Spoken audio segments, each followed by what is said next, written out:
Welcome to Is That Cashmere, the podcast that takes you on a journey to rediscover the questions of our youth and offers a fresh perspective on how we'd answer them today.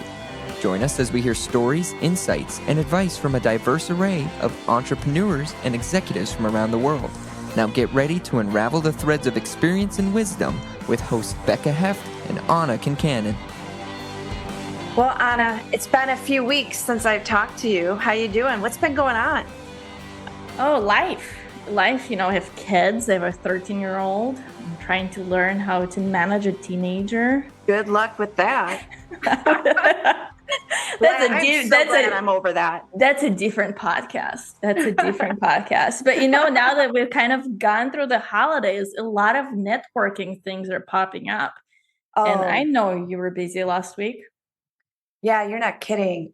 In fact, we're recording this episode on a Wednesday, and I still think it's last week because I was at South by Southwest in Austin, Texas, and it starts on a Friday, goes Saturday, Sunday, Monday, Tuesday. So I just got home. I'm exhausted. I have, bloodshot eyes from no sleep because this is a morning to evening thing. But I will tell you, I met so many amazing people from around the world who are doing some really, really cool things. That's incredible. Yeah. Tell me about you. I always actually want to kind of follow up on what you just said. I've always struggled, you meet people, it's connection is had, but then how do you contain it, right? I feel like making meaningful connections is so important, but then as soon as you just do a LinkedIn connection, then you're like, okay, where did I meet this person? If I didn't write the name, then I have no idea. And it goes out into the universe and you don't know if it's going to come back to you, right? And then 5 years later, you're like, we're connected, but I don't know who they are. Right.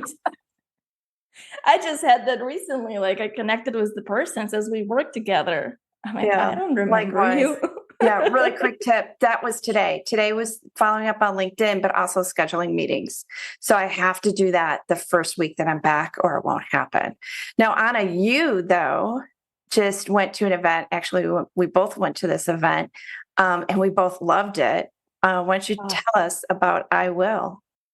Yeah, we were fortunate to go to New York, and I feel like we touched about it on our first episode. We were riding high, it was meeting great people, energy, connections, powerful woman. It was just an incredible.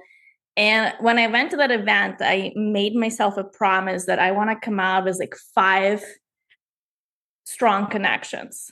Mm-hmm. And I did. I have 2 really strong ones that I actually still communicate and text message. And then I have a couple that I'm like, okay, I'm not going to accept your LinkedIn until I have time to really just write a personal message, right? And now I'm on week 4 and I still haven't done it because the life is crazy. You just got to do it. You just got to do it. I know. But, we actually have a special guest, right? Yeah. So we have the founder of i.WILL, which is an executive women's networking group in New York City and Minnesota. And she's also CIO. Andrea Markstrom, we are so, so excited to have you join us here today. Oh my God. Thank you so much. Thank you for having me. And it's just, I feel really lucky being here. Thank you so much. Well, we are lucky to have you here. Really quick, let me just give you the rundown of who Andrea is. She is a dynamic leader with a passion for empowering women and driving innovation in the field of technology. She has over a decade of experience in the legal and tech sectors. She's established herself as a visionary CIO at a New York City law firm. And as I said, is the founder of i.WILL, which stands for Inspiring Women, Igniting Leadership and Learning. So Anna, you introduced me to Andrea last summer. Can you tell us a little bit about that? Yes. So Becca, you and I have started our own networking group, Twin Cities Finance for Women and Tech. And part of that networking, a good friend of mine, Alvin Loomis, introduced me to Andrea. I did not know that part. Yeah. And said, hey, I know somebody who is doing very similar event, but she lives in New York and Minnesota, and she, commutes back and forth. And so I'm like, okay, I want to meet this person. So Cami was kind of also part of that introduction. And then we went out to lunch, the four of us. We did. And we started some great conversations. And what I want to do is dive right into and learn more about Andrea and what she's done. Anna, why don't you kick us off? Because I know we've just been thinking about what are we going to talk to Andrea about. We're so excited to have her on this episode. So yeah. why don't we I'm going to start with this simple question, Andrea. Tell us your story. Tell us kind of, how you got to where you are today and where did i.WILL idea came from. So first, before I jump into that, can I just say, I am just smiling and just so happy and excited to hear the conversation about, first of all, Anna, when you said, when I came to the i.WILL Summit in New York, my goal was to leave with 5 connections. I mean, that is just music to my heart, because that is the core of i.WILL. It's all about making connections and how can we help each other rise and succeed. I don't care what industry you're in, what role you're in, whatever. That is I feel like it's our responsibility as a community to help each other do that. And so I was just, thank you for saying that. And I'm so excited that you came away with some amazing connections. And then the other thing that I'm just almost in tears over is when you mentioned Elwyn Loomis. Isn't he just such a special person? Very and special. Cami Holtz. And I mean, think about that. This is how we all came together. And if I think about our lunch that day, we were all oh my God, what can we do together? Yep. You have this group, I have this group, we can bring this group in, we can bring that group in. How can we do this? And that is, I could just come to tears right now. I love it. Thank you. It reminds me of Jen Nash, the speaker and author of Tiny Connections, I think is her book. And she was presented at i.WILL, the first annual summit it was this past February 24. And connections is what makes it, right? Yeah. And it's people like Cami, like yourself, like Elwyn, who just blend this beautiful tapestry of relationships. But we're leaving out the good stuff here. I'm sorry. I got a little. No, but going back to the lunch the four of us had, I think, and one of the things we connected, going back to why did we start our networking group? Because I was tired going to a networking group where I just meet people, add them to LinkedIn, and there's nothing. There's crickets. They're just there. I'm not sure what they're doing there. Just eating chicken. I don't it was always the chicken. Always the chicken, right? And green beans and mashed potato. That's your standard. But so I wanted to have a different networking experience. I wanted to go into a room and be vulnerable, share things that we've gone through, build relationships, build connections. And, even when we started our group, within 3 months, we had people that switched jobs, got new connections, got new leads, right? It's incredible what you do if you actually put your mind to it. I love that lunch. I feel like I walked in and I met my friends and we we're just absolutely. Let's do this. Instant soul connection across the board. No, Anna, I mean, how you describe the kind of group that you wanted to build, a meaningful, purposeful, just a community to make meaningful connections. That's exactly how I felt as well. And how i.WILL got started. It's been now 6 or 7 years. I had my first role in New York, and I'm one of those commuters that go back and forth every week. I fly into New York on Monday. I'm here Monday through Thursday, back to Minnesota on the weekends. And when I first got to New York, I didn't know anyone. And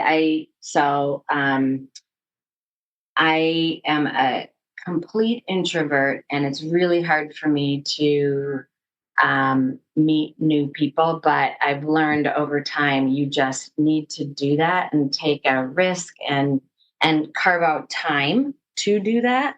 And so when I was again first here, I took every lunch, I attended like every dinner, um, took those baby steps to get out and just start connecting with people.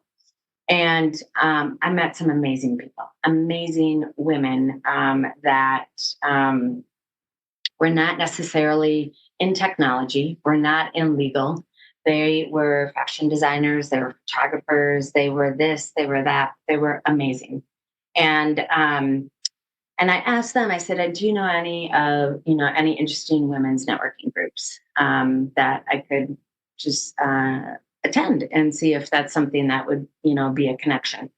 And there are some amazing women networks out there. Absolutely. What I found was when I attended some of those, either it came with a really hefty price tag to join, or I felt they were pretty siloed in terms of audience, meaning only, like women in technology or women in legal or women at, a certain level. And I thought about these other women that I met, like even like students from colleges. When I went to some of these lunches I met, and they were amazing. And I just thought, I've wanted to build a community for women for a long time. So why not start? Let's just start. And so I asked these women that I met at lunches and dinners, and I just said, if I put together a night, an event, will you come? And that's really how it started. And I was so nervous. I'm still so nervous before we have any I.WILL event, because I'm always thinking, oh my God, what if nobody shows up? But it was from the very first night we had the meeting, the very first event. It was such it was just refreshing, because we didn't talk about our roles. We didn't talk about, what firm are you at? Or what's your level of education? Or what's your career? We didn't talk about any of that. What we talked about is, how do you make it work with kids, with family? Mm-hmm. This was before the pandemic. And so people were out and about, but, there's a lot of pressure. There's a lot of pressure on women, and trying to make it all work. And we just talked about topics like that. And I saw connections immediately happening that first day. We had, the room was full of, we had an author, we had real estate, why can't I think of the word? Agent. Thank you. Real estate agents. And, we had lawyers, we had people from, you name it. Again, all different industries and different demographics.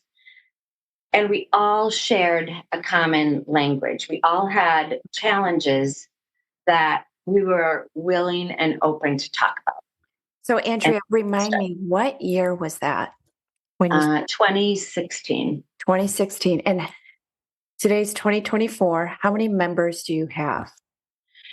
Now we're close to right around 1,000 across the world, really. Amazing. We've got a woman in Brazil and a woman in England, or in London and in England, that when we have virtual programming, they join frequently. And when they're in the US, they join us at our in-person events as well. Wow. So you have all these women.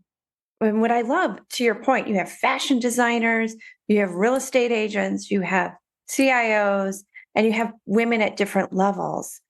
Do you see a common thread or a common challenge that these women are having today in their respective industries? Yeah, yes. I grew up in technology, and 30 years ago when I started, often I was maybe the only woman in the room in the field of technology. I find that's pretty common in other industries too, be it banking, be it real estate, be it I feel like, women, we often feel like sometimes we're alone at the table, and or our voice is not heard, or we have the imposter syndrome because we may not feel like we are up to par with the rest of our male colleagues that are sitting around the table, which is such not true. But, that's what we do, a lot of that to ourselves. And we talk in our networking groups, our events, we talk about that. Like, again, whatever industry it's in, we all have some of those similar challenges.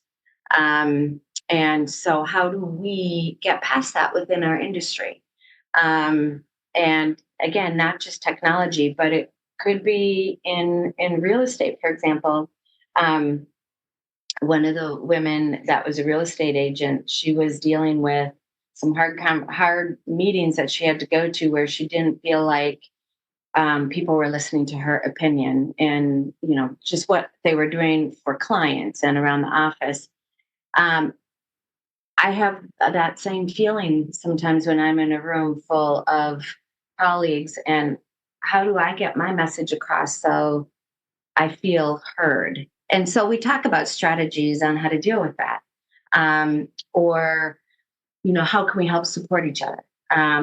Or what are ways that, again, going back to strategies, what are ways that you got through that? So lots That's of awesome. common challenges across the board. Well, I actually have two questions, or maybe like an intro and then into a question. Since I am raising a teenager, so there's a couple of parenting books that I'm reading. I'm like, I can apply that into my into my job, right? Totally. But some of it is, when you growing up, right, you always be like, this is what you do before a big game, right? Like there is expectations and like you prepare, you train, and then you go play the sport, but there's a level of preparation. Same thing with the test, right? You study and then you know what to do. So you kind of train your brain, train your body to act when you need to step up, right? Or need to take that plunge.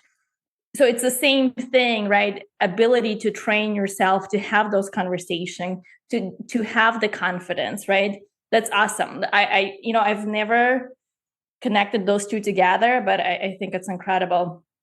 So my question to you, which I like to ask this question, and I've heard that when you do get a tap on the shoulder and you're like, okay, I have this opportunity, and then you're like, oh, am I good enough for it, right? It crosses your mind. But what I was also told that as you get older, that voice goes away. Is that true? Second, Anna, what are you saying? Let me just. What the heck are you saying? I'm normal. When I was 20, I wouldn't do what I'm doing today, right? Like, so again, like I can definitely see that is, I give her a little bit of shit, Andrea, because I'm the older one here out of everyone here. We might have to. Well, we can talk later. I'm the older one. I'm pretty sure I am. So I give her that. Is that give her a little grief? Does it happen or not? So here's what I would say about that. Give me the advice as a younger colleague. I think it is. I do think at some point along your career, you finally get to a point where, I know who I am. I know what I love to do, and I don't really care what anybody else thinks because this is who I am. I think it takes a lot of failures to get to that point. I think it takes a lot of wins to get to that point. I think it takes a lot of, oh, what did I just do? I gotta never do that again type of moments that really build character, to like really figure out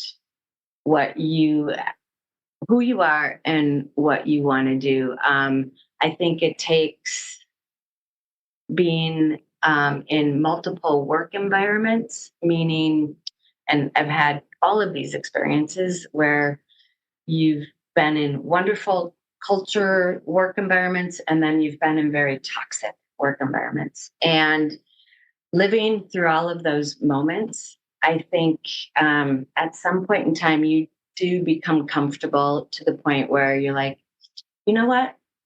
When I interview for that role, either they're going to like me or they're not. But here's who I am. And if they like who I am and if I like who they are, because it's got to be a win-win situation, you can finally feel comfortable doing that. I think it takes Personally, I think it takes years to get there. And it just takes going through all of those experiences. And I'll tell you, like, I I say that now because I feel like I'm finally like at that point. However, I go through moments where I have to like shake myself and say, stop it. Stop the negative self-talk, and because that's what we do to ourselves. Like I always describe it, you've got the angel and the devil on both of your shoulders, and the devil is the naysayer, right? Saying, oh, am I worth it? Really? Can I get that role? Can I get that job? And I've made it a practice now of anytime I have a naysayer, or if I have that naysayer voice, I write it down on a piece of paper. I scrunch it up and I throw it in the wastebasket. Because for me, that like is helping like get rid of that and making a physical action that don't think like that and change the narrative in your head. The other thing too that I think really helps, and it's helped me, is finding your tribe. And that's part of I.WILL, and part of like being a part of these amazing women networks are you can find your tribe. And I always say, like, think about this. You are the CEO of your life. Think about if you're at the head of the boardroom table. This is your boardroom table. This is your life. And who are you going to have sitting around your boardroom table? That's your tribe. That's your personal board of advisors. And when you have that self-talk, or you need a little pep talk to go into that interview to say, yep, you are worth it, that's who you reach out to. And I've been really lucky to have my tribe with me throughout many of those ups and downs. And I'll never forget two very critical moments in my career life. The first CIO role that was presented to me, a friend of mine who sent me the job description. And I'm like, yeah. I mean, I would love that. I would love it. That's like my dream job someday. I would love it, right? But he's like, well, it's your job. Read that. You've been practicing for this role your entire career. Yes. And I'm like, really? And so just take a step back and think about your accomplishments. And then so that moment when that person said that to me, that was a pivotal moment for me to really reflect on, you're right. I have been practicing for this. The other moment was I had a coach. She's still my coach. I adore her. Her name is Louise Griffith. She's an angel. She's in Minneapolis. She's amazing. But she really helped me change the narrative in my head, in terms of thinking that you're not worth, I'm not worth it, but really like, you know what, you are worth it. And so how do you, not only are you going to get that job, but like envision like you having that job. And that just really helped like frame me up. And so, but I couldn't have done that without my board of advisors, my tribe helping, and helping me, the constant reminders. So I do think at some point in time along your career, you get to a point where you're very comfortable, you know who you are. But I'm not going to say that those moments of self-doubt, that they're gone completely, because they still crop up, and that's where your tribe helps. Andrea, such wise words. We have come to the end of our podcast episode today, but we always ask our guests one same question. And so today, Andrea, I'm asking you, what is your cashmere confession? And as a reminder to our audience, this is things we wish we would have told our younger self. So Andrea, your cashmere confession, take it away. I have a whole long list of those, but one thing that kind of rises to the top is don't be afraid to ask for help. So I always thought, especially younger in my career as a new leader, that asking for help or like showing your cards that you don't have all the answers, that people might think of that or look at that as a flaw or that's a weakness. And it took me a good, 15 or so years to finally figure it out that, what, the only way that you really do advance is asking for help, because you're not going to know all the answers. And in fact, when you ask people for help, actually, they really like being asked for help. People really like that. I think they feel a sense of need, like that they're needed. And actually, it's a compliment to them, I think, as well. But it's also showing like you can be vulnerable. You don't know everything. And you know what? I think we've all heard like surround yourself with the people smarter than you. Well, oh my gosh, every single day there are like people way smarter than me. And I'm like, help me. I need help. I don't understand. Help me to understand. But that just brings people in. And so don't be afraid to ask for help. It is not a sign of weakness. It is a sign of strength. I love that. That's what I would ask. I wish I would have done that when I was younger. Andrea, thank you so much. If I want to learn more about I.WILL and find ways to participate, where do I go? Yeah. Best thing to do is please connect with me on LinkedIn. We do have an I.WILL LinkedIn group. Please join that. But connect with me on LinkedIn. I will add, and it's free to join. So it's open to everyone, all levels, all industries, all roles. We have several men that attend our events as well. Soon we'll have a website. It's coming out at some point in time. But in the meantime, LinkedIn is the best, and we'll add you to the list of events that we have. And speaking of that, I want to mention we've got 3 events coming up in New York. We are having one April 24th. It is at the amazing gallery. It's in Chelsea. It's right at the end of the High Line. It's called High Line 9 Galleries. And we're going to have some amazing women artists talk about their journey. And we're going to have a sommelier there doing a little wine education and sampling. So if you are in New York, please join us. I think we need to fly in, Anna. I think so. I think you guys need to be here. In New Jersey on April 3rd, our amazing I.WILL chapter leader in New Jersey, her name is Christy Burke. She's having an event April 3rd. There's a woman author that will be doing a book signing and speaking about her book. And they have an amazing women's I.WILL network in the New Jersey area. And then I also want to mention in Minnesota, our group here, I can't wait. We will be planning an event in May. So for people just to stay tuned, that we'll be announcing that on LinkedIn. The other couple things I just want to mention about I.WILL, it's a really important part of I.WILL. It's not just the networking piece. It is the other aspects of we as a community. I feel really strongly about that we have a responsibility to give back and pay it forward. And that's such a part of I.WILL. So I mentioned it's free to join I.WILL. For our events, we charge like a very nominal fee, like $20 to come to the event. But all of those dollars are then donated to an organization, nonprofit organization that helps women. For example, in New York, all of our proceeds for our 2024 events are going to the Covenant House, which helps victims of human trafficking. And in Minnesota, when we've done events, we've donated funds to the Tubman organization, which is an amazing organization that helps women that have gone through domestic abuse and violence.